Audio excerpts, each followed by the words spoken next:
ਵਾਹਿਗੁਰੂ ਜੀ ਕੀ ਫਤਿਹ।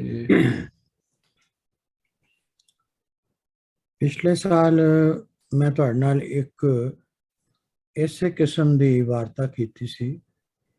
वो सी battle of Saragarhi. Saragarhi दे विच मैं उदों तुहाडे नाल शेयर की सी इंफॉर्मेशन कि 21 सिख सन जिन्हां ने 24 घंटे तक 10,000 पठान और कबायली हमलावरां नूं सारागढ़ी के किले के लागे आण नहीं दिता। और हालांकि उन्होंने जोड़े अंग्रेज अफसर सन उन्होंने सिखा कहा कि तुसी एक किला छड्ड के आ जाओ, अपनी जान ना गवाओ, क्योंकि तुहाडा 21 बंदियां दा 10,000 ना कोई मुकाबला नहीं है। पर उन्होंने वो किला नहीं सी छड्डिया। वो ये कहते सी कि गुरु साहब ने कहा कि जंग के मैदान चो कभी भी डर के नहीं दौड़ना और अंत तक लड़ना है। उस किस्म की एक दूसरी जिस तरह हमने दसिया गया एक बड़ी इंपॉर्टेंट फाइट एक बैटल हुई है सॉरी एक बैटल हुई है जिस तो वर्ल्ड वार 1 शुरू हुई सी। This was the first battle of world war 1। ये गैलीपोली एक टर्किश सी पोर्ट है जिथे के एलाइड फोर्सेस ने कब्जा करने की कोशिश की सी। लेकिन एक गल हर बारी यही सामने आती है कि चाहे अज की फाइट जो चल रही है यूरोप दे विच या जड़ियाँ पहले हुई ने, वह बेसिक रीजन किधरे ना किधरे इकोनॉमिक्स सी, ट्रेड सी। जिन्हां दी ट्रेड अफेक्ट हुंदी सी, व्यापार ते बुरा असर पैंदा सी, उन्होंने वो जंगां शुरू कीतियां। सो मैं तुहानूं अज उस बारे दसांगा, पर पहले ये दस दियां कि किन्ना किन्ना दे विचकार होया सी। एक पासे वैसटर्न यूरोप दे विच इंग्लैंड और फ्रांस इकट्ठे हुए और ईस्ट तो उन्होंने नाल रशिया सी।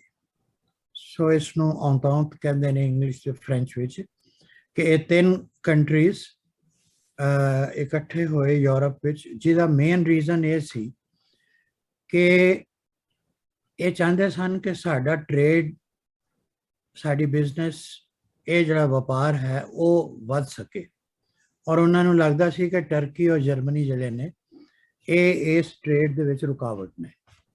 सो इस करके उन्होंने टर्की और जर्मनी का जड़ा गठजोड़ सी उसनों उन्होंने चैलेंज किया और जिस रस्ते थाने वो जाना चाहते सी उस दे थ्रू उन्होंने अपना आर्मी नू फोर्स किया, बट दे फेल्ड। इस दे विच सिख फौज जिहड़ी सी उस वक्त इंडिया तो ब्रिटिश इंडियन आर्मी का पार्ट सी और British Indian army which with in India about 22% Sikh सीगे।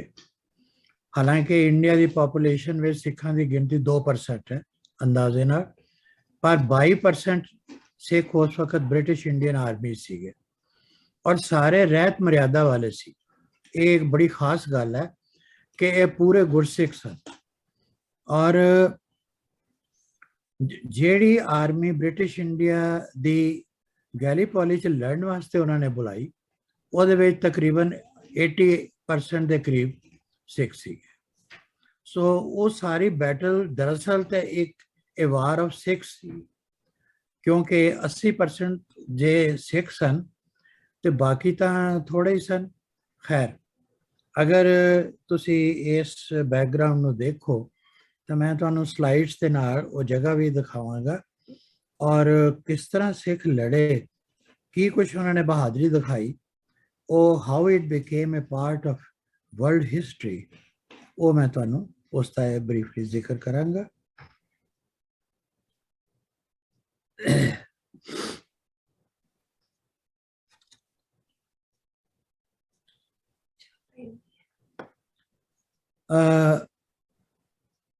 ਇਸ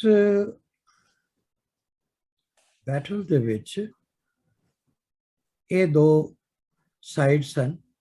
ਐਲਾਈਡ ਫੋਰਸਿਸ, ਜਿਹੜਾ ਮੈਂ ਤੁਹਾਨੂੰ ਦੱਸਿਆ ਕਿ ਇੰਗਲੈਂਡ ਔਰ ਉਹਦੇ ਨਾਲ ਜਿਹੜੇ ਕਾਮਨਵੈਲਥ ਦੇ ਕੰਟਰੀਜ਼ ਸਨ, ਇੰਡੀਆ, ਆਸਟ੍ਰੇਲੀਆ, ਨਿਊਜ਼ੀਲੈਂਡ ਔਰ ਕੈਨੇਡਾ ਵਿੱਚੋਂ ਨਿਊ ਫਾਊਂਡਲੈਂਡ ਉਸ ਵਕਤ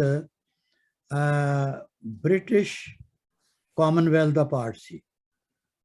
ਪੂਰਾ ਕੈਨੇਡਾ ਬਾਅਦ ਦੇ ਵਿੱਚ ਬਣਿਆ, ਤੇ ਇਸ ਤੋਂ ਇਲਾਵਾ ਇਹਨਾਂ ਦੇ ਨਾਲ ਫਰਾਂਸ ਔਰ ਰਸ਼ੀਆ ਸਨ, ਕਿਉਂਕਿ ਰਸ਼ੀਅਨ ਟ੍ਰੇਡ ਅਫੈਕਟ ਹੁੰਦੀ ਸੀ ਔਰ ਉਹਨਾਂ ਨੂੰ ਵੀ ਇਸ ਕਰਕੇ ਇਹਦੇ ਵਿੱਚ ਦਿਲਚਸਪੀ ਸੀ ਕਿ ਇੰਗਲੈਂਡ ਔਰ ਫਰਾਂਸ ਦੀ ਮਦਦ ਕੀਤੀ ਜਾਏ ਤਾਂ ਕਿ ਉਹਨਾਂ ਦਾ ਟ੍ਰੇਡ ਸੌਖਾ ਚੱਲ ਸਕੇ।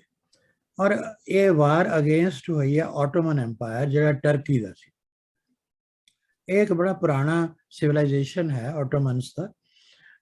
ਉਹਨਾਂ ਦੇ ਕਿਸੇ ਬਾਦਸ਼ਾਹ ਦਾ ਨਾਂ ਸੀ ਜਿਸ ਨੂੰ ਇੰਗਲਿਸ਼ ਵਿੱਚ ਉਹਨਾਂ ਨੇ ਆਟੋਮਨ ਕਿਹਾ, ਅਸਲੀ ਨਾਂ ਕੁਝ ਹੋਰ ਸੀ। ਔਰ ਇਹਨਾਂ ਦੇ ਨਾਲ ਜਰਮਨੀ, ਆਸਟਰੀਆ ਔਰ ਹੰਗੇਰੀ ਜਿਹੜੀਆਂ ਇਹਨਾਂ ਨੂੰ ਸੈਂਟਰਲ ਪਾਵਰਸ ਕਹਿੰਦੇ ਸਨ, ਜਿਸ ਤਰ੍ਹਾਂ ਉਹਨਾਂ ਨੂੰ ਐਲਾਈਡ ਫੋਰਸਿਸ ਸੀ, ਇਹਨਾਂ ਨੂੰ ਜਨਰਲੀ ਸੈਂਟਰਲ ਪਾਵਰਸ ਕਹਿੰਦੇ ਸੀ। ਸੋ ਇਹਨਾਂ ਦੋਨਾਂ ਦੇ ਵਿਚਕਾਰ ਇਹ ਵਰਲਡ ਵਾਰ 1 ਸ਼ੁਰੂ ਹੋਈ ਔਰ ਗੈਲੀਪੋਲੀ ਦੇ ਇਲਾਕੇ ਵਿੱਚ, ਜਿਹੜਾ ਕਿ ਟਰਕੀ ਦਾ ਹਿੱਸਾ ਸੀ, ਉੱਥੋਂ ਇਹ ਸਾਰੀ ਫਸਟ ਬੈਟਲ ਸ਼ੁਰੂ ਹੋਈ।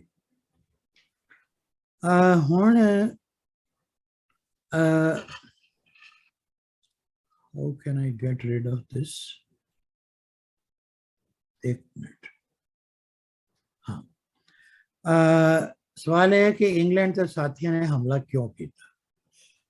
सो गल सी कि ये एलाइड फोर्सेस रूस नाल व्यापार लई एक सेफ रास्ता लभ रहे सन, और सेफ रास्ता इको ही सी कि मैडिटेरेनियन सी जिहड़ा इंग्लैंड नूं टच करदा सी फ्रांस नूं, उस तो रशियन सी जिहड़ा ब्लैक सी है ਉਹਨੂੰ ਜੋੜਨ ਦਾ ਜਿਹੜਾ ਇੱਕੋ ਇੱਕ ਚੈਨਲ ਸੀ, ਉਹ ਉਸ ਵਕਤ ਔਰ ਹੁਣ ਵੀ ਟਰਕੀ ਦੇ ਕੰਟਰੋਲ ਵਿੱਚ ਸੀ, ਕਿਉਂਕਿ ਉਹ ਹੈ ਹੀ ਟਰਕੀ ਦੇ ਆਪਣੀ ਜ਼ਮੀਨ ਦੇ ਅੰਦਰ ਸੀ, ਉਹਨਾਂ ਦੀ ਲੈਂਡ ਦੇ। ਸੋ ਇਹ ਰਸਤਾ ਜਿਹੜਾ ਸੀ ਆਟੋਮਨ ਏਰੀਆ ਵਿੱਚ ਇੱਕ ਪਾਣੀ ਦੇ ਰਸਤੇ ਲੰਘਦਾ ਸੀ, ਔਰ ਉਸ ਜਿਹੜੀ ਸਟ੍ਰੇਟ ਸੀ ਉਸ ਨੂੰ ਗੈਲੀਪੋਲੀ ਨਾਲ ਚੂੰਕਿ ਟੱਚ ਕਰਦੀ ਸੀ, ਇਸ ਕਰਕੇ ਉਸ ਨੂੰ ਗੈਲੀਪੋਲੀ ਚੈਨਲ ਕਿਹਾ ਜਾਂਦਾ ਸੀ, ਔਰ ਉੱਥੋਂ ਲੰਘਣਾ ਜ਼ਰੂਰੀ ਸੀ। ਉੱਦਾਂ ਤੁਸੀਂ ਮੈਡੀਟਰੇਨੀਅਨ ਤੋਂ ਬਲੈਕ ਸੀ ਵਿੱਚ ਨਹੀਂ ਸੀ ਜਾ ਸਕਦੇ, ਹੁਣ ਵੀ ਇਹੀ ਪੋਜੀਸ਼ਨ ਹੈ।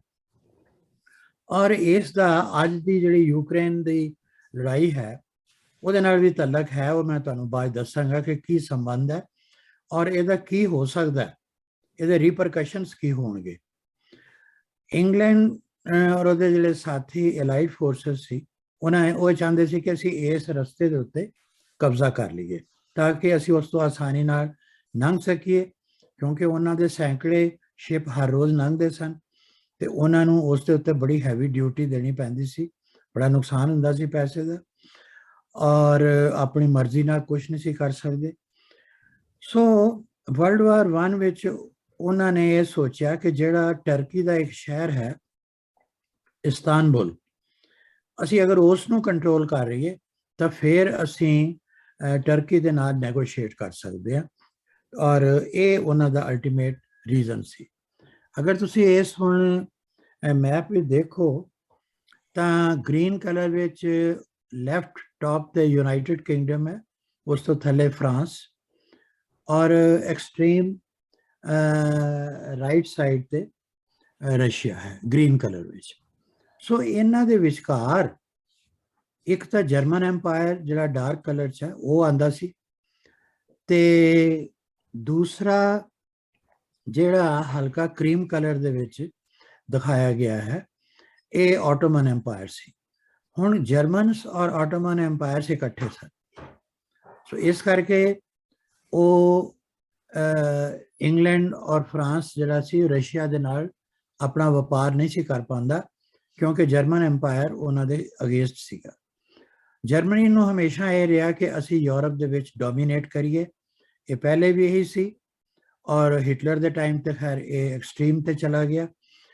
ਸੋ ਦੂਸਰਾ ਤਰੀਕਾ ਇਹ ਸੀ ਕਿ ਨਾਰਥ ਸੀ, ਜਿਹੜਾ ਬਾਲਟਿਕ ਸੀ ਉੱਪਰ ਹੈ ਨਾਰਥ ਪੋਲ ਦੇ ਕੋਲ, ਉੱਥੋਂ ਜਾਇਆ ਜਾਵੇ, ਪਰ ਉਹ ਬਹੁਤ ਜ਼ਿਆਦਾ ਉੱਥੇ ਠੰਡ ਸੀ, ਔਰ ਸਾਲ ਵਿੱਚ ਕਈ ਮਹੀਨੇ ਉਹ ਜਿਹੜੇ ਓਸ਼ਨਸ ਨੇ, ਸਮੁੰਦਰ ਨੇ, ਉਹਨਾਂ 'ਚ ਨੈਵੀਗੇਸ਼ਨ ਨਹੀਂ ਸੀ ਹੋ ਸਕਦੀ, ਕਿਉਂਕਿ ਉੱਥੇ ਫਰੀਜ਼ਿੰਗ ਪੁਆਇੰਟ ਆ ਜਾਂਦਾ ਸੀ, ਔਰ ਸਮੁੰਦਰ ਦੇ ਜਿਹੜੇ ਬਾਲਟਿਕ ਸੀ ਹੈ ਉਹਦੇ ਉੱਪਰ ਬਰਫ਼ ਜੰਮ ਜਾਂਦੀ ਸੀ। ਭਾਵੇਂ ਹੇਠਾਂ ਪਾਣੀ ਜਿਹੜਾ ਸੀ ਉਹ 4 ਡਿਗਰੀ ਦੇ ਉੱਤੇ ਲਿਕੁਇਡ ਹੀ ਹੁੰਦੀ ਸੀ, ਲੇਕਿਨ ਉੱਪਰ ਸੋਲੀਡੀਫਾਈ ਹੋ ਜਾਂਦਾ ਸੀ।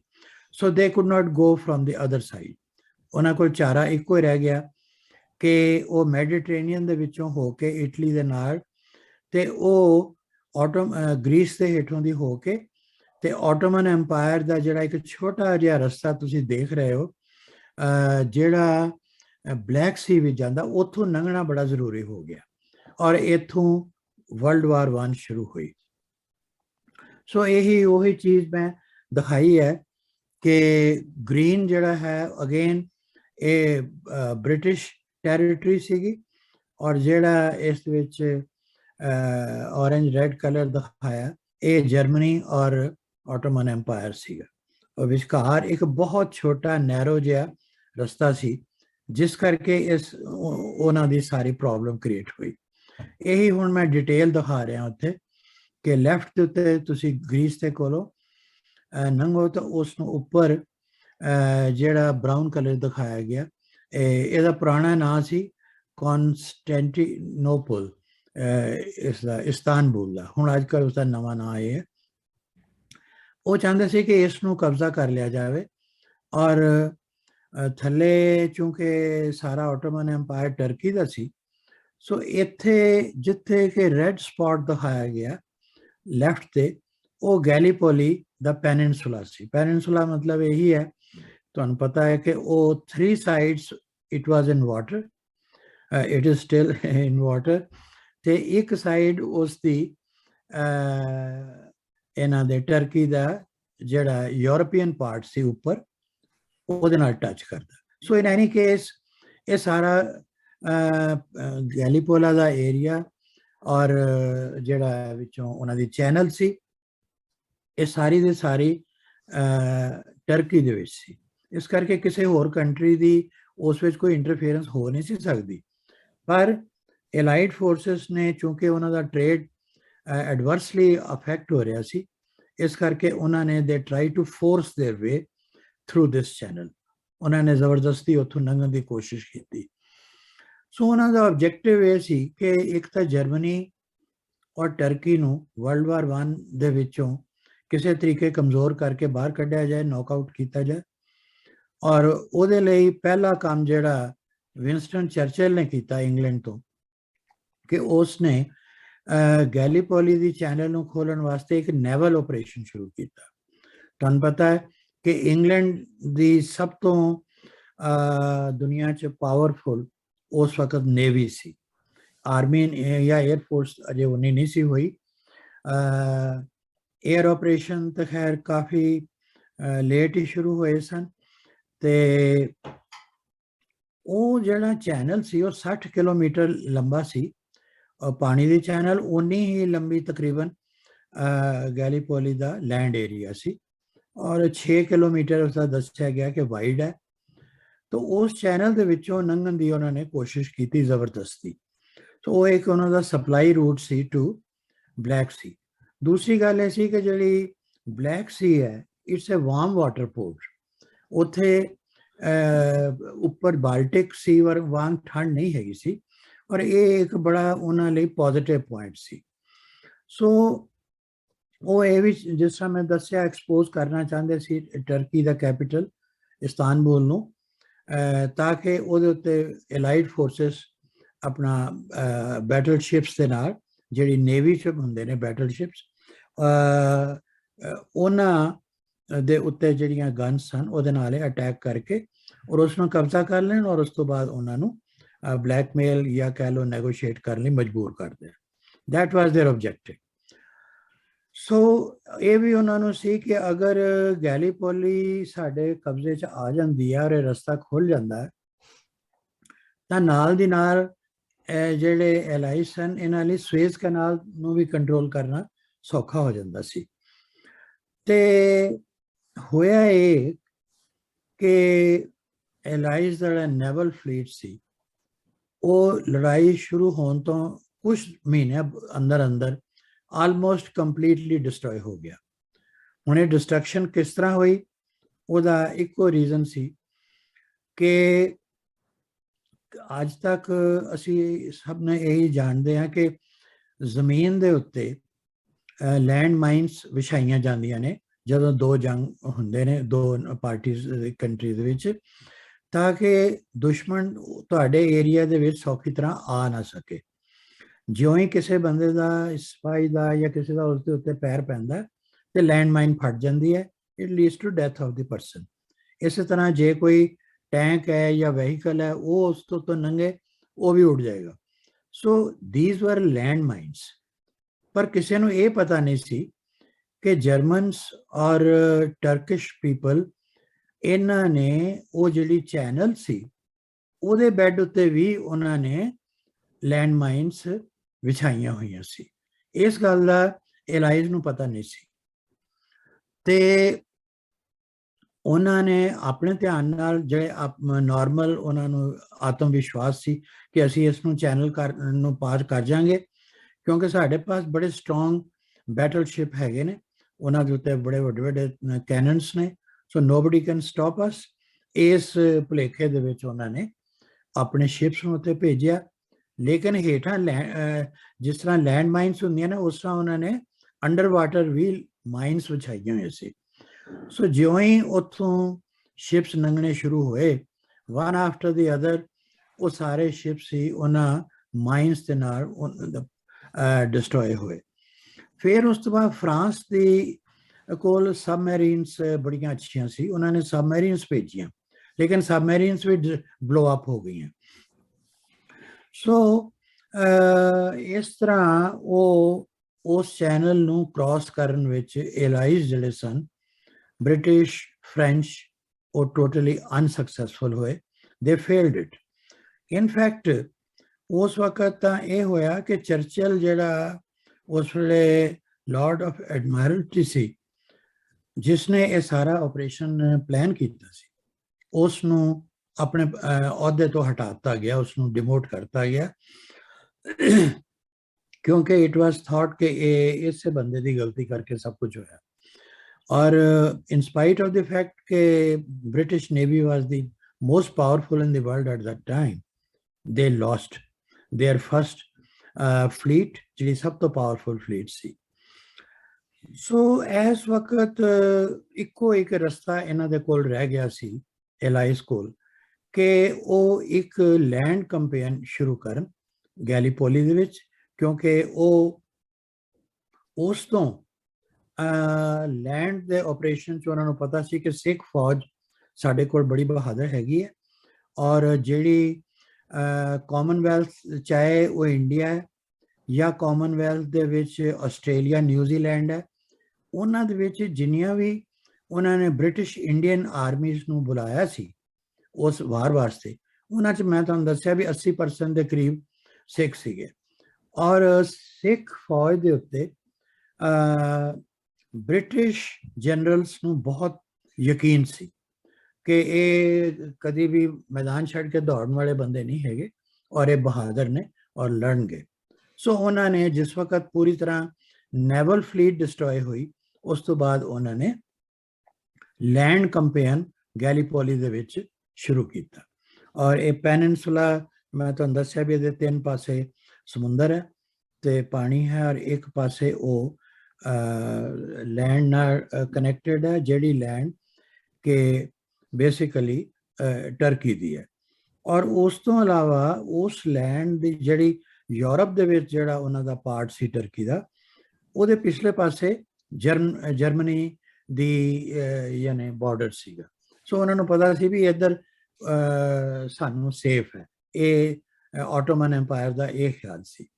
ਪਰ ਇਹਨਾਂ ਨੇ ਸੋਚਿਆ ਕਿ ਸਿਵਾਏ ਲੈਂਡ ਕੰਪੇਨ ਦੇ ਹੁਣ ਹੋਰ ਕੋਈ ਤਰੀਕਾ ਨਹੀਂ ਹੈ।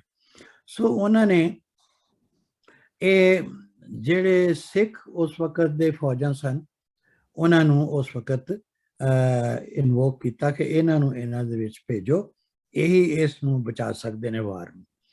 ਸੋ in a way World war 1 started with the bravery of the Sikhs. ਇਹ ਜਿਹੜੇ ਦਿਖਾਏ ਗਏ ਨੇ ਇਹ ਸੂਬੇਦਾਰ ਲਿਖਿਆ, ਇਹ ਆਸਟ੍ਰੇਲੀਆ ਦੇ ਵਿੱਚ ਸਨ।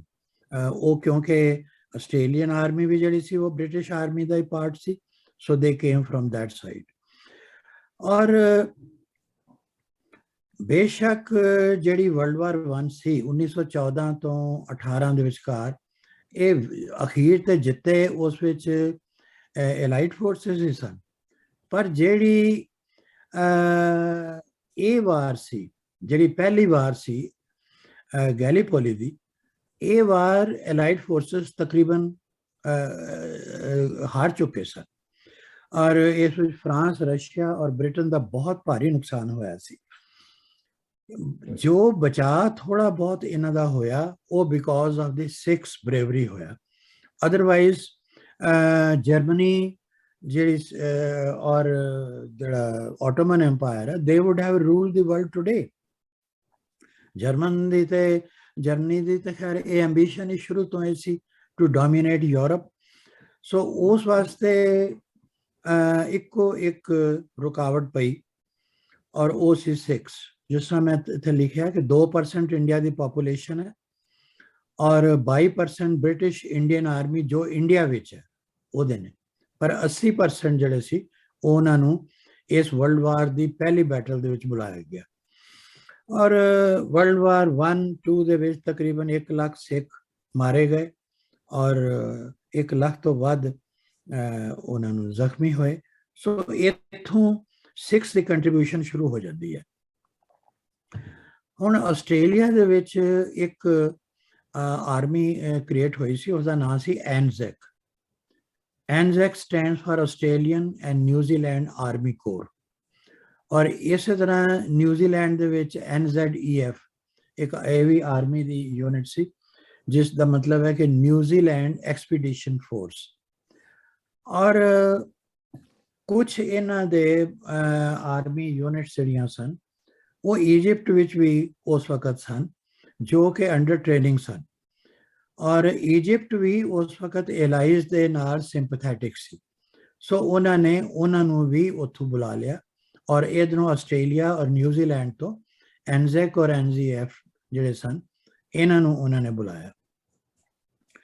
ਔਰ ਸਭ ਤੋਂ ਪਹਿਲੇ ਉਹਨਾਂ ਨੇ ਇਹ ਕੀਤਾ ਕਿ ਐਨਜ਼ੈਕ 6 ਸੋਲਜਰ ਸਨ, ਉਹਨਾਂ ਨੂੰ ਉਹਨਾਂ ਨੇ ਕਿਹਾ ਕਿ ਤੁਸੀਂ ਗੈਲੀਪੋਲੀ ਜਿਹੜਾ ਪੈਨਿਨਸੂਲਾ ਹੈ ਉਹਦੇ ਸਮੁੰਦਰ ਵਾਲੇ ਪਾਸੇ, ਪਾਣੀ ਵਾਲੇ ਪਾਸੇ ਹੌਲੀ ਹੌਲੀ ਕਰਕੇ ਤੁਸੀਂ ਉਸ ਤੋਂ ਉੱਥੇ ਅੰਦਰ ਜਾਓ ਔਰ ਉਸ ਜਗ੍ਹਾ ਦੇ ਉੱਤੇ ਆਪਣੇ ਟ੍ਰੈਂਚਸ ਔਰ ਆਪਣੇ ਬਾਕੀ ਸਾਰੀਆਂ ਚੀਜ਼ਾਂ ਨੂੰ ਤੁਸੀਂ ਉੱਥੇ ਤਿਆਰ ਕਰੋ।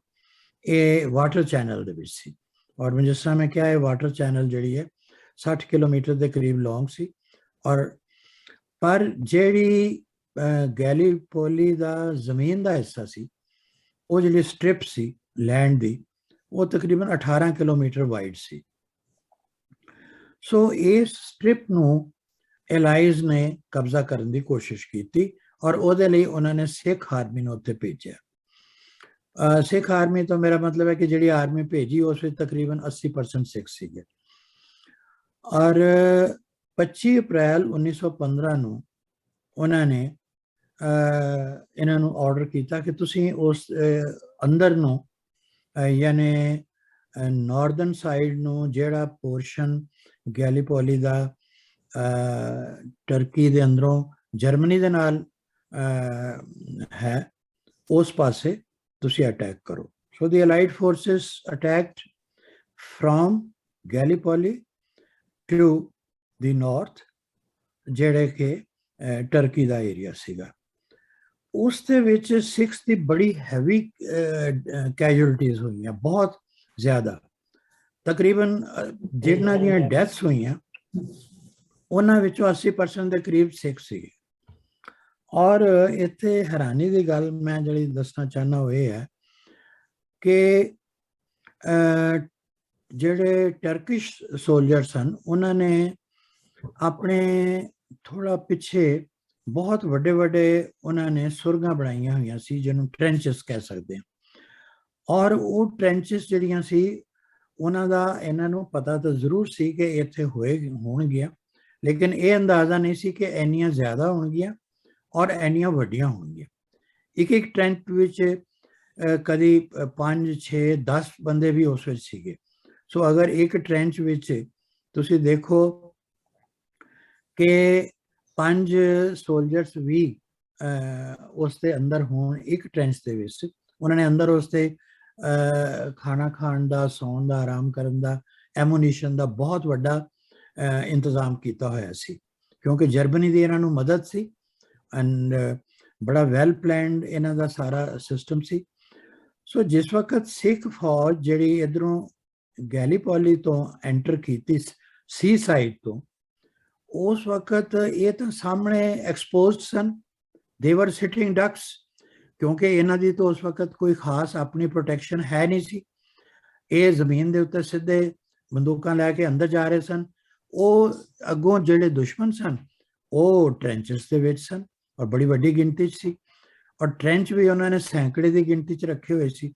ਸੋ ਤੁਸੀਂ ਦੇਖੋ ਜੇ ਇੱਕ ਟ੍ਰੈਂਚ ਵਿੱਚ 10 ਬੰਦੇ ਹੋਣ ਔਰ 100 ਟ੍ਰੈਂਚ ਹੋਣ ਤੇ 1000 ਆਦਮੀ ਉਹਨਾਂ ਦਾ ਵੈਲ ਪ੍ਰੋਟੈਕਟਡ ਹੈ, ਉਹਨਾਂ ਨੂੰ ਕੋਈ ਖਤਰਾ ਨਹੀਂ ਹੈ। ਲੇਕਿਨ ਜਿਹੜੇ ਸਿੱਖ ਉੱਥੇ ਐਂਟਰ ਕਰ ਰਹੇ ਨੇ ਉਹ ਬਿਲਕੁਲ ਸਾਹਮਣੇ ਐਕਸਪੋਜ਼ਡ ਨੇ, ਉਹਨਾਂ ਨੂੰ ਤਾਂ ਜਿਹੜੀ ਗੋਲੀ ਆਣੀ ਉਹ ਸਿੱਧੀ ਵੱਜਣੀ। ਇਹਨਾਂ ਨੇ ਜਿਹੜੀ ਗੋਲੀ ਚਲਾਣੀ ਆ ਉਹ ਜ਼ਰੂਰੀ ਨਹੀਂ ਕਿਸੇ ਨੂੰ ਲੱਗੇ, ਦੈਟ ਇਜ਼ ਅ ਵੇਸਟੇਜ। ਸੋ ਇਹਨਾਂ ਨੇ ਉਸ ਤੋਂ ਬਾਅਦ ਹੈਂਡ ਗ੍ਰੇਨੇਡਸ ਵਗੈਰਾ ਸੁੱਟਣੇ ਸ਼ੁਰੂ ਕੀਤੇ ਸਿੱਖਾਂ ਨੇ, ਪਰ ਉਹਦਾ ਵੀ ਕੋਈ ਖਾਸ ਫਾਇਦਾ ਨਹੀਂ ਹੋਇਆ ਕਿਉਂਕਿ ਹੈਂਡ ਗ੍ਰੇਨੇਡ ਜਦ ਤੱਕ ਕਿਸੇ ਟ੍ਰੈਂਚ ਦੇ ਅੰਦਰ ਨਾ ਡਿੱਗੇ ਤਦ ਤੱਕ ਉਹਦਾ ਕੋਈ ਨੁਕਸਾਨ ਨਹੀਂ ਹੋ ਸਕਦਾ। ਜ਼ਮੀਨ ਦੇ ਉੱਤੇ ਠੀਕ ਹੈ, ਫਟ ਗਿਆ ਥੋੜੀ ਦੇਰ ਲਈ, ਉਸ ਤੋਂ ਬਾਅਦ ਕੋਈ ਫਰਕ ਨਹੀਂ ਪਿਆ। ਸੋ ਇਸ ਤਰ੍ਹਾਂ ਕਰਦੇ ਕਰਦੇ ਇਹਨਾਂ ਦੀ ਬਹੁਤ ਹੈਵੀ ਗਿਣਤੀ ਦੇ ਵਿੱਚ ਡੈਥਸ ਹੋਈਆਂ ਸਿੱਖ ਫੌਜ ਦੀਆਂ। ਔਰ ਇੱਕੋ ਦਿਨ ਦੇ ਵਿੱਚ ਉਹਨਾਂ ਦੇ ਜਨਰਲ ਹੈਮਿਲਟਨ ਨੇ ਲਿਖਿਆ ਵੀ ਪਹਿਲੇ ਦਿਨ ਤਕਰੀਬਨ ਇੱਕ ਦਿਨ ਦੇ ਵਿੱਚ 350 ਸਿੱਖਾਂ ਦੀ ਡੈਥ ਹੋਈ। 356 were killed on day 1। ਉਸ ਵਕਤ ਕਹਿੰਦਾ ਹੈ ਕਿ ਮੈਂ ਉਹਨਾਂ ਨੂੰ ਇਹ ਸੋਚਿਆ ਕਿ ਮੈਂ ਇਹਨਾਂ ਨੂੰ ਕਹਾਂ ਕਿ ਬਜਾਏ ਤੁਸੀਂ ਅੱਗੇ ਵਧਣ ਦੇ ਹੁਣ ਅਸੀਂ ਇਸ ਕੰਪੇਨ ਨੂੰ ਅਬੈਂਡਨ ਕਰ ਦਿੰਦੇ ਹਾਂ, ਛੱਡ ਦਿੰਦੇ ਹਾਂ। ਪਰ ਕਹਿੰਦਾ ਮੈਂ ਜਿਸ ਵਕਤ ਇਹ ਗੱਲ ਕੀਤੀ ਉਹਨਾਂ ਨਾਲ ਤੇ ਅੱਗੋਂ ਸਿੱਖ ਸੋਲਜਰਸ ਨੇ ਕਿਹਾ ਕਿ ਨਹੀਂ ਜੀ, ਅਸੀਂ ਗੁਰੂ ਗੋਬਿੰਦ ਸਿੰਘ ਦੇ ਸਿੱਖ ਹਾਂ ਔਰ ਅਸੀਂ ਇੱਕ ਵਾਰੀ ਜੰਗ ਦੇ ਮੈਦਾਨ 'ਚ ਆ ਕੇ ਕਦੀ ਡਰ ਕੇ ਵਾਪਸ ਨਹੀਂ ਭੱਜਾਂਗੇ। ਅਸੀਂ ਸ਼ਹੀਦ ਹੋ ਜਾਾਂਗੇ, ਲੜਾਂਗੇ, ਮਰਾਂਗੇ, ਜੋ ਮਰਜ਼ੀ ਹੋਵੇ, ਲੇਕਿਨ ਅਸੀਂ ਡਰ ਕੇ ਵਾਪਸ ਨਹੀਂ ਜਾਵਾਂਗੇ। ਇਹ ਸਾਡਾ ਧਰਮ, ਇਹ ਸਾਡੀ ਸੰਸਕ੍ਰਿਤੀ, ਇਹ ਕਲਚਰ ਇਹ ਸ਼ੋ ਨਹੀਂ ਕਰਦਾ। ਖੈਰ ਇਸ ਤੋਂ ਉਹਨਾਂ ਦਾ ਜਿਹੜਾ ਜਨਰਲ ਸੀ ਆਇਨ ਹੈਮਿਲਟਨ, ਉਹ ਬਹੁਤ ਇੰਪ੍ਰੈਸ ਹੋਇਆ ਔਰ ਉਸਨੇ ਉਹਨਾਂ ਨੂੰ ਮਦਦ ਵੀ ਭੇਜੀ ਪਿੱਛੋਂ। ਪਰ ਜਿਹੜੇ ਥੋੜੇ ਬਹੁਤ ਸਿੱਖ ਬਚੇ ਉਹ ਅੱਗੇ ਜਾ ਕੇ ਉਹਨਾਂ ਨੇ ਇਹ ਕੀਤਾ ਕਿ ਟ੍ਰੈਂਚਸ ਦੇ ਕੋਲ ਜਾ ਕੇ ਇੱਕ ਟ੍ਰੈਂਚ ਦੇ ਵਿੱਚ ਉਹਨਾਂ ਨੇ ਹੈਂਡ ਗ੍ਰੇਨੇਡ ਸੁੱਟਣੇ ਸ਼ੁਰੂ ਕੀਤੇ। ਉਹਦਾ ਨਤੀਜਾ ਕੀ ਹੋਇਆ ਕਿ ਟ੍ਰੈਂਚਸ ਦੇ ਅੰਦਰ ਜਿਹੜੇ 8-8, 10-10 ਜਰਮਨ ਜਾਂ ਟਰਕਿਸ਼ ਸੋਲਜਰ ਸਨ, ਉਹ ਸਫੋਕੇਸ਼ਨ ਨਾਲ ਜਾਂ ਫਾਇਰ ਨਾਲ ਕਿਸੇ ਤਰ੍ਹਾਂ ਵੀ ਉਹਨਾਂ ਦੀ ਡੈਥਸ ਹੋ ਗਈਆਂ। ਉਹ ਟ੍ਰੈਂਚ ਜਿਹੜੇ ਸਨ ਜਿਸ ਵਕਤ ਅੱਗੇ ਵਧੇ ਤਾਂ ਇਹਨਾਂ ਨੇ ਸਿੱਖ ਫੌਜ ਨੇ ਉਹਨਾਂ ਟ੍ਰੈਂਚਸ ਨੂੰ ਕਾਬੂ ਕਰ ਲਿਆ। ਸੋ ਜਨਰਲ ਜਿਹੜਾ ਹੈ ਉਹ ਲਿਖਦਾ ਹੈ ਕਿ ਕਦੀ ਦੁਨੀਆ 'ਚ ਇਹ ਨਹੀਂ ਹੋਇਆ, it was the first time in history ਕਿ ਦੁਸ਼ਮਣ ਦੇ ਟ੍ਰੈਂਚਸ ਨੂੰ ਤਬਾਹ ਕਰਕੇ ਕੋਈ ਆਰਮੀ ਉਹਨਾਂ ਨੂੰ ਯੂਟਿਲਾਈਜ਼ ਕਰੇ। ਸੋ ਸਿੱਖਾਂ ਨੇ ਕੀ ਕੀਤਾ ਕਿ ਉਹਨਾਂ ਟ੍ਰੈਂਚਸ ਨੂੰ ਫਿਰ ਇਹਨਾਂ ਨੇ ਇਸਤੇਮਾਲ ਕਰਕੇ ਤੇ ਅੱਗੇ ਜਿਹੜੀ ਉਹਨਾਂ ਦੀ ਫੌਜ ਸੀ ਟਰਕੀ ਦੀ ਜਾਂ ਜਰਮਨੀ ਦੀ, ਉਹਦੇ ਨਾਲ ਫਿਰ ਲੜਾਈ ਕੀਤੀ। ਔਰ ਕਰਦੇ ਕਰਦੇ ਇੱਕ ਬਹੁਤ ਭਿਆਨਕ ਜੰਗ ਹੋਈ ਜਿਸ ਵਿੱਚ ਕਿ ਬਹੁਤ ਵੱਡੀ ਗਿਣਤੀ ਦੇ ਵਿੱਚ ਸਿੱਖ ਆਰਮੀ ਮਾਰੀ ਗਈ but their bravery was written on the wall. हर एक इंसान पूरे दुनिया ਦੇ ਵਿੱਚ ਉਸਨੇ ਕਿਹਾ ਕਿ ਨਹੀਂ ਐਨੀ ਬਹਾਦਰੀ ਦਾ ਕੰਮ ਕੋਈ ਕਰ ਨਹੀਂ ਸਕਦਾ ਜਦੋਂ ਮੌਤ ਸਾਹਮਣੇ ਨਜ਼ਰ ਆ ਰਹੀ ਹੈ ਔਰ ਤੁਹਾਨੂੰ ਕੋਈ ਪ੍ਰੋਟੈਕਸ਼ਨ ਨਹੀਂ ਹੈ, ਕੋਈ ਮਦਦ ਨਹੀਂ ਹੈ, ਜਦ ਕਿ ਦੁਸ਼ਮਣ ਜਿਹੜਾ ਹੈ ਉਹ ਵੈਲ ਪ੍ਰੋਟੈਕਟਡ ਸੀ। ਹੋਇਆ ਇਹ ਕਿ ਉਸ ਤੋਂ ਬਾਅਦ ਉਹਨਾਂ ਟ੍ਰੈਂਚਸ ਦੇ ਵਿੱਚ ਹੌਲੀ ਹੌਲੀ ਕਰਕੇ बीमारी फैलनी शुरू हुई क्योंकि डेड बॉडीज उसके अंदर इकट्ठियां हो गई हैं और जर्मन्स और दूसरे जिहड़े सन उन्होंने हौली हौली करके घेर लिया इन्हां सिख सोल्जर्स नूं जिहड़े उन्हां ट्रेंचस दे विचों लड़ रहे सन। सो अखीर होया है कि बहुत सारे ट्रेंचस दे विच जिहड़े सिख सन वो भी मारे गए। सो ट्रेंच जिहड़े सन वो डेड बॉडीज दे नाल भर गए, हेठां जर्मन्स और टर्किश ऊपर सिख। सो ਉਹਨਾਂ ਦੇ ਵਿੱਚ ਉਸ ਵਕਤ ਕਿਸੇ ਨੂੰ ਬਾਹਰ ਕੱਢਣ ਦਾ ਜਾਂ ਹੈਲਪ ਕਰਨ ਦਾ ਤੇ ਕੋਈ ਸਕੋਪ ਹੀ ਨਹੀਂ ਸੀ, ਲੜਾਈ ਚੱਲ ਰਹੀ ਸੀ। ਸੋ ਉਹ ਟਾਈਮ ਦੇ ਨਾਲ ਅੰਦਰ ਅੰਦਰ ਉਹ ਬਾਡੀਜ਼ ਡਿਕੇ ਕੀਤੀਆਂ।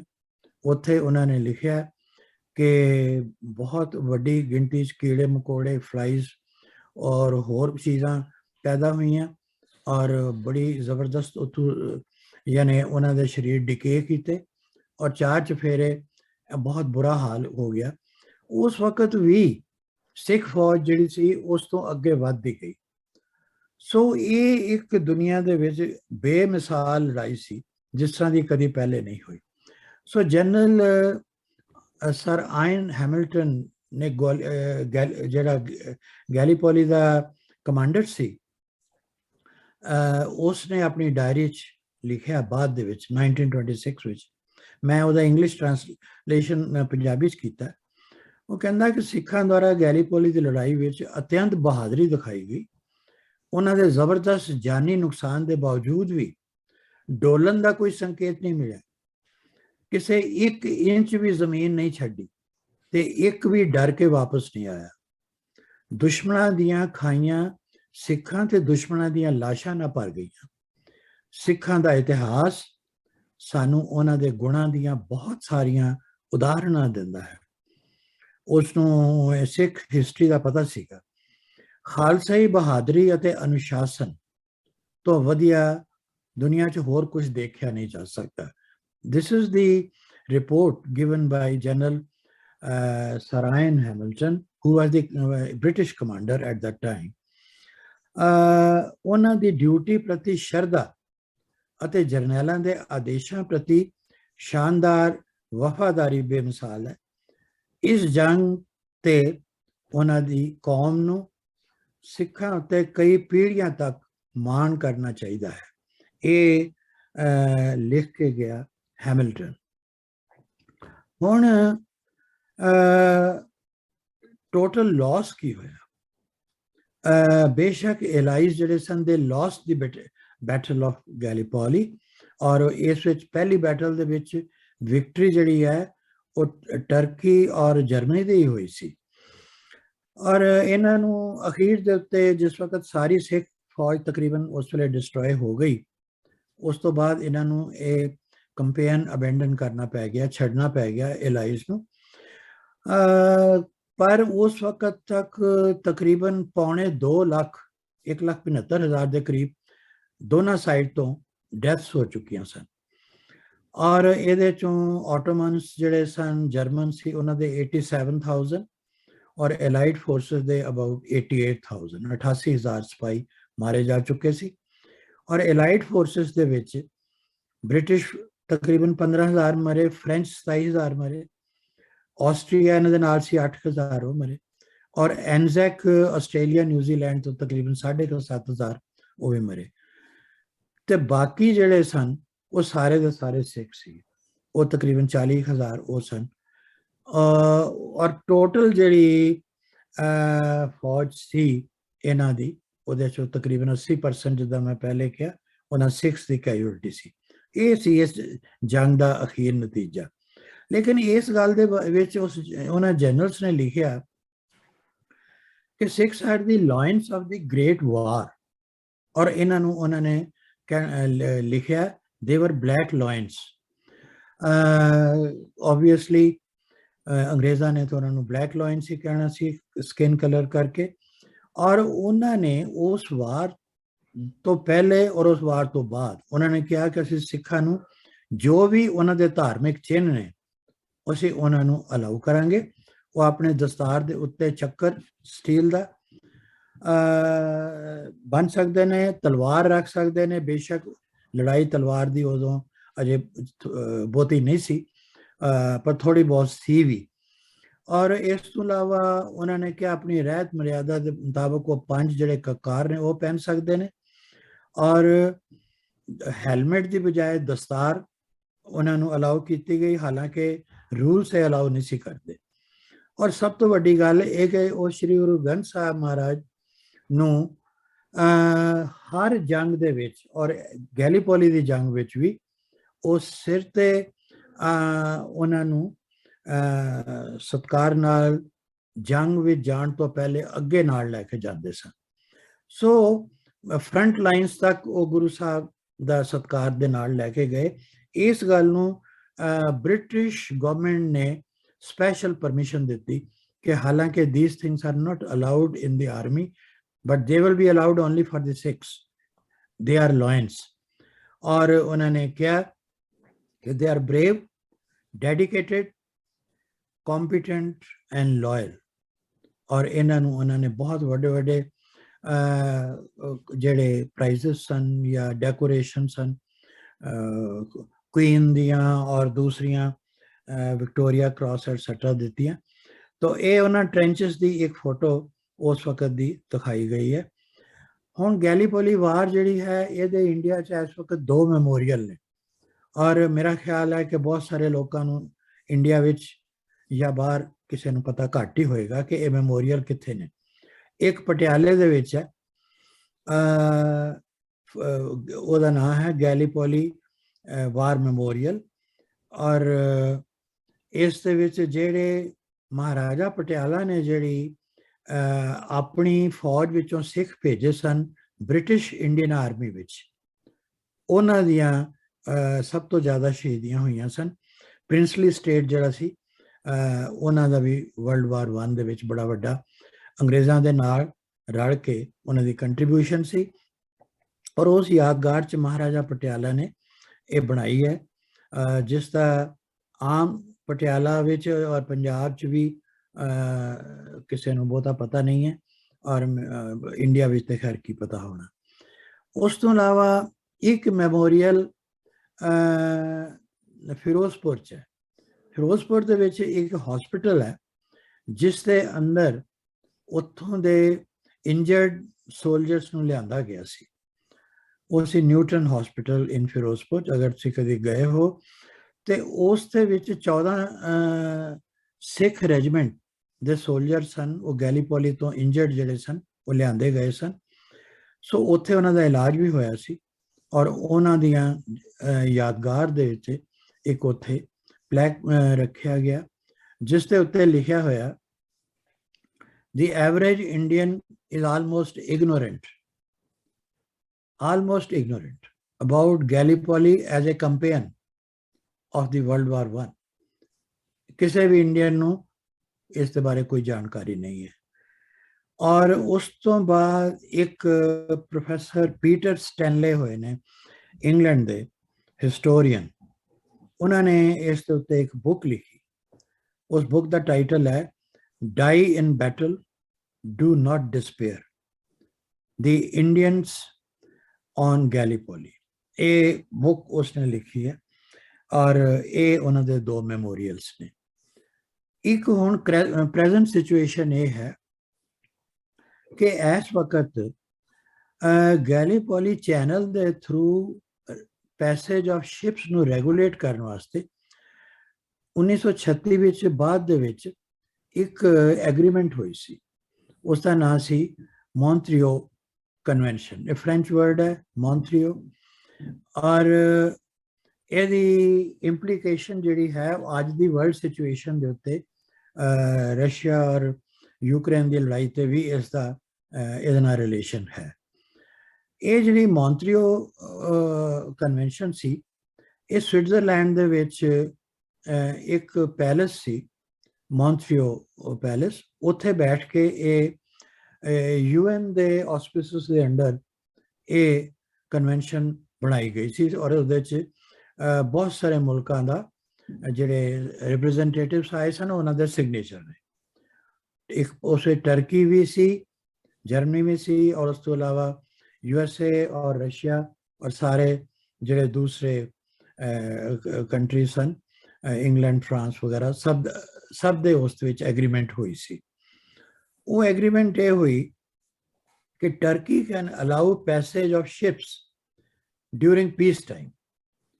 ਜਦੋਂ ਸਭ ਕੁਝ ਠੀਕ ਠਾਕ ਹੈ, ਪੀਸ ਹੈ, ਉਸ ਵਕਤ ਟਰਕੀ ਨੂੰ ਇਹ ਅਖਤਿਆਰ ਹੋਏਗਾ ਕਿ ਉਹ ਇਸ ਰਸਤੇ, ਇਹ ਗੈਲੀਪੋਲੀ ਦਾ ਜਿਹੜਾ ਚੈਨਲ ਹੈ ਵਾਟਰ ਦੀ, ਉਸ ਰਾਹੀਂ ਸ਼ਿਪਸ ਨੂੰ ਅਲਾਉ ਕਰੇਗੀ ਹਰ ਇੱਕ ਕੰਟਰੀ ਦੇ ਨੂੰ, ਲੇਕਿਨ ਉਸ ਦੇ ਲਈ ਆਫ ਕੋਰਸ ਇੱਕ ਫੀ ਲਏਗੀ।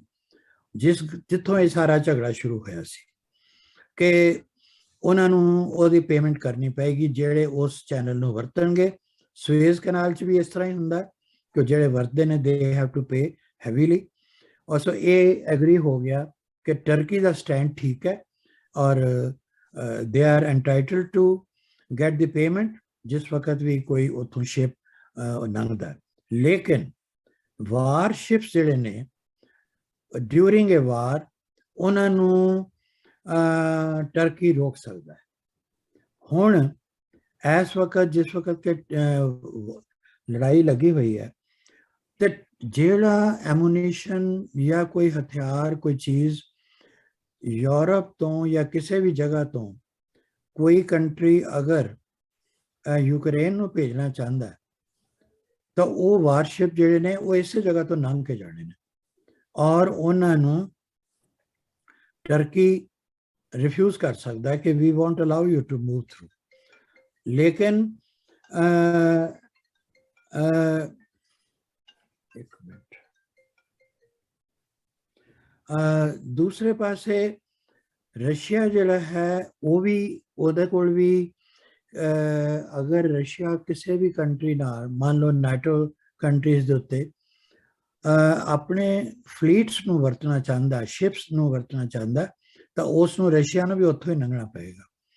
ਏਅਰ ਅਟੈਕ ਇਜ਼ ਓਕੇ, ਪਰ ਜਿਹੜੀ ਅਟੈਕਸ ਜਿਹੜੇ ਨੇ ਵਾਰ ਸ਼ਿਪਸ ਦੇ ਥਰੂ ਹੋਣੇ ਨੇ ਉਹਦੇ ਲਈ ਇਹਨਾਂ ਦੋਨਾਂ ਕੰਟਰੀਜ਼ ਦੇ ਕੋਲ ਇੱਕੋ ਹੀ ਚਾਰਾ ਹੈ ਕਿ they will have to move through that channel ਔਰ ਉਹਦੇ ਲਈ ਇਹਨਾਂ ਨੂੰ ਟਰਕੀ ਦੀ ਪਰਮਿਸ਼ਨ ਲੈਣੀ ਪਏਗੀ। ਔਰ ਇਸ ਦੇ ਵਿੱਚ ਜਰਮਨ ਰੋਲ ਵੀ ਅਜੇ ਵੀ ਹੈ।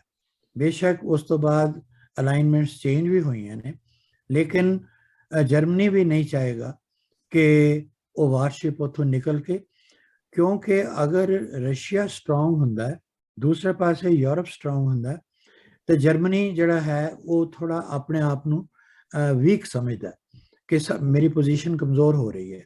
So Germany would still like to be strong in comparison with its neighbors. So ਇਹ ਇਸ ਵਕਤ ਵੀ ਅਜੇ ਤੇ ਇਹ ਸਵਾਲ ਓਪਨਲੀ ਨਹੀਂ ਆਇਆ, ਲੇਕਿਨ ਇਹ ਗੱਲ ਜ਼ਰੂਰ ਆਏਗੀ।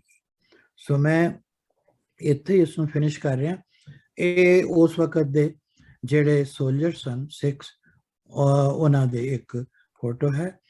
ਔਰ ਲਾਸਟ ਵਿੱਚ one reason for rapid decline of the Ottoman Empire. Ottoman Empire ਜਿਹੜਾ ਸੀ ਉਹ ਕੋਈ 400-500 ਸਾਲ ਪੁਰਾਣਾ ਸੀ, ਬਹੁਤ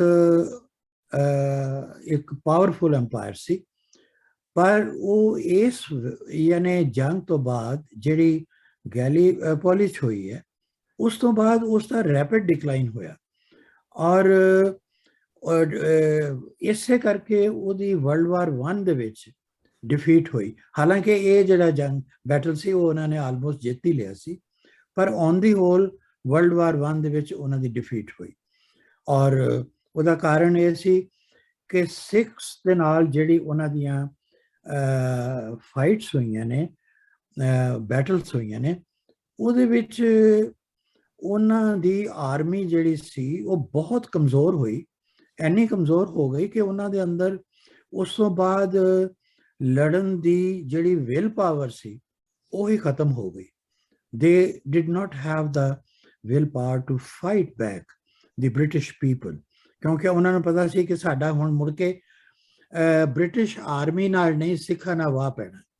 ਔਰ ਉਸ ਜਿਹੜੀ ਕਮਜ਼ੋਰੀ ਕਰਕੇ ਅਲਟੀਮੇਟਲੀ ਆਟੋਮਨ ਐਮਪਾਇਰ ਖਤਮ ਹੋਇਆ, ਔਰ ਜਿਸ ਦੀ ਮੇਨ ਜਿਸ ਦਾ ਕਾਰਨ ਬੈਟਲ ਆਫ ਗੈਲੀਪੋਲੀ ਸੀ।